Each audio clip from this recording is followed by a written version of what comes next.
Salut à tous, bonjour de Cancun, Mexico, Mexique. Aujourd'hui, je vais vous faire une petite vidéo sur le changement de vivre, s'appropriation des cultures et de la vie en commune, de la localité, de comment s'intégrer, et puis l'impression que ça donne quand tu viens pour y vivre longtemps, passer plus d'un mois ou au moins 3 mois. Et les difficultés que tu vas croiser, en sorte de trouver un loyer, un endroit où tu peux louer au lieu de faire semaine par semaine, louer un peu plus longtemps, où est-ce que tu peux rencontrer des gens, qu'est-ce que tu peux faire, comment tu peux sauver de l'argent, tout ça. Donc là, je vous montre, ça c'est un Airbnb local qui est à Juarez, à côté de Juarez, Puerto Playa, donc la beach de Playa où ils ont les pontons, tous les bateaux qui vont sur Cozumel, Island Norte, et aussi le cruise ship qui fait Island Moreira, où tu peux y aller pour $25 aller-retour pour une personne. Et tu peux rester autant que tu veux, tu peux revenir le lendemain et tu rachètes un ticket. Donc c'est comme ça que ça marche, donc ça finit par être quand même $50 aller-retour.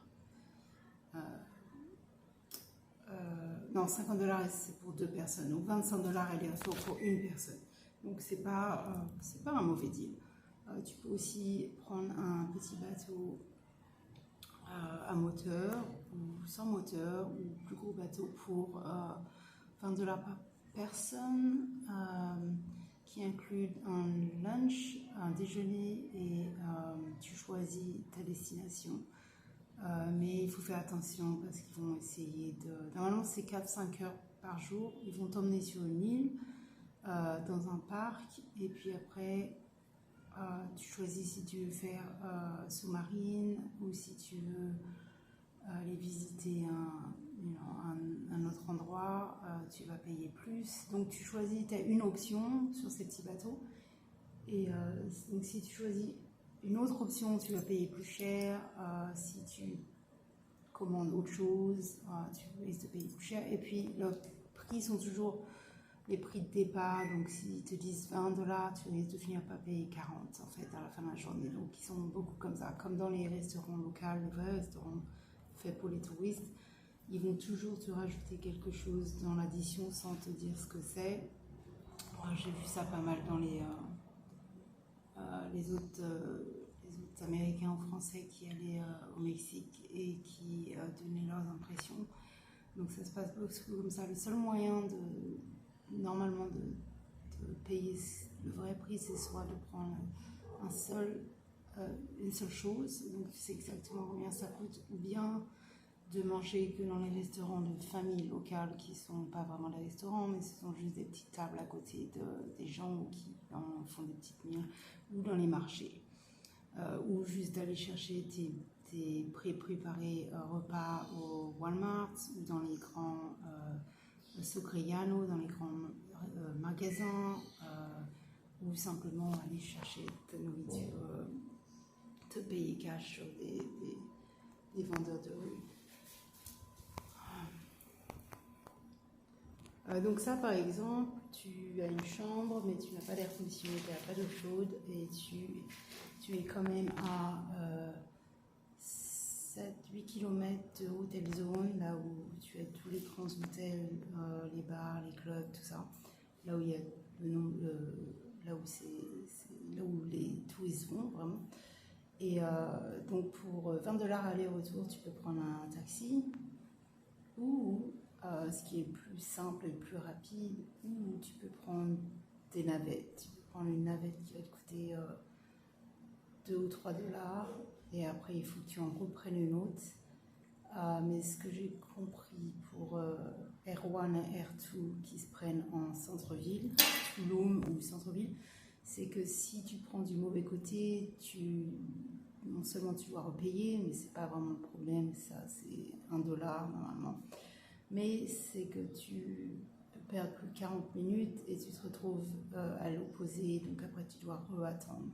Alors normalement quand tu fais un signal de main, il s'arrête, mais il y a plein d'endroits où ils ne sont pas vraiment supposés s'arrêter, et donc c'est un mythe que les gens pensent qu'ils s'arrêtent n'importe où. Non, la plupart du temps dans les grandes rues, dans l'hôtel zone section, ils s'arrêtent là où il y a les grands pôles qui dit hôtel bus ou devant des grands hôtels. Donc tu dois regarder pour un signe qui dit bus. C'est juste un signe avec le signe de bus. Donc ici, là où je suis moi, c'est si tu payais pour le mois, c'est à peu près 460, c'est juste une chambre. Si tu vas ailleurs, un peu plus loin de Cancun, tu peux payer la même chose pour un studio ou un appartement, mais juste avec une chambre. Pour 550, 600 ailleurs, un peu plus loin d'ici, ils sont dans les 50-100 km plus loin, tu peux trouver un deux bedroom. Après, si tu vas beaucoup plus loin, comme Mérida ou Yucatán, ou juste entre les deux, entre Cancun et Mérida, tu as aussi des endroits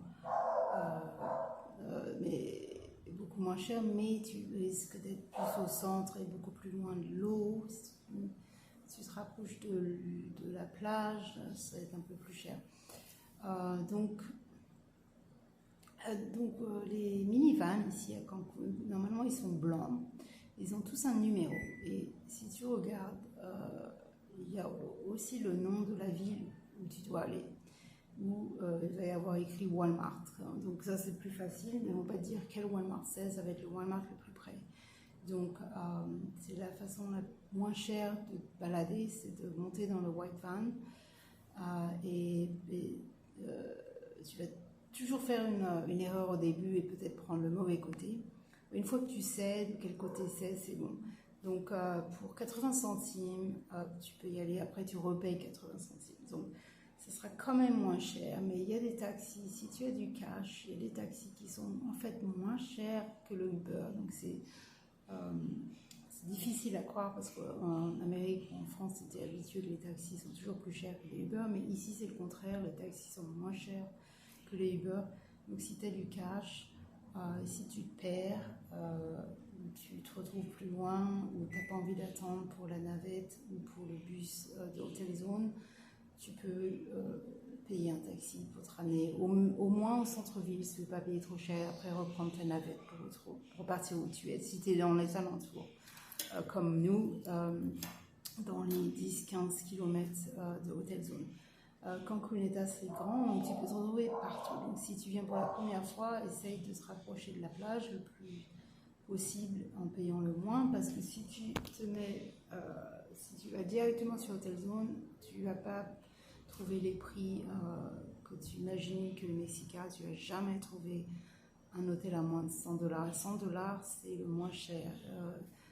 Leur disposition d'étoiles sont entre 3, 4 et 5, et ils sont top notch. Les hôtels qu'ils ont là-bas, ils sont extraordinaires. Si vous regardez les vidéos, les photos sur YouTube, vous verrez. Tu en as avec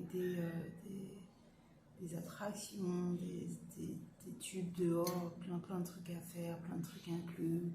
Tu as toute la nourriture inclus, buffet, service, spa, massage, et donc c'est la différence. Ce que tu payes quand tu payes $100 en Amérique, tu as juste un hôtel basique, et quand tu payes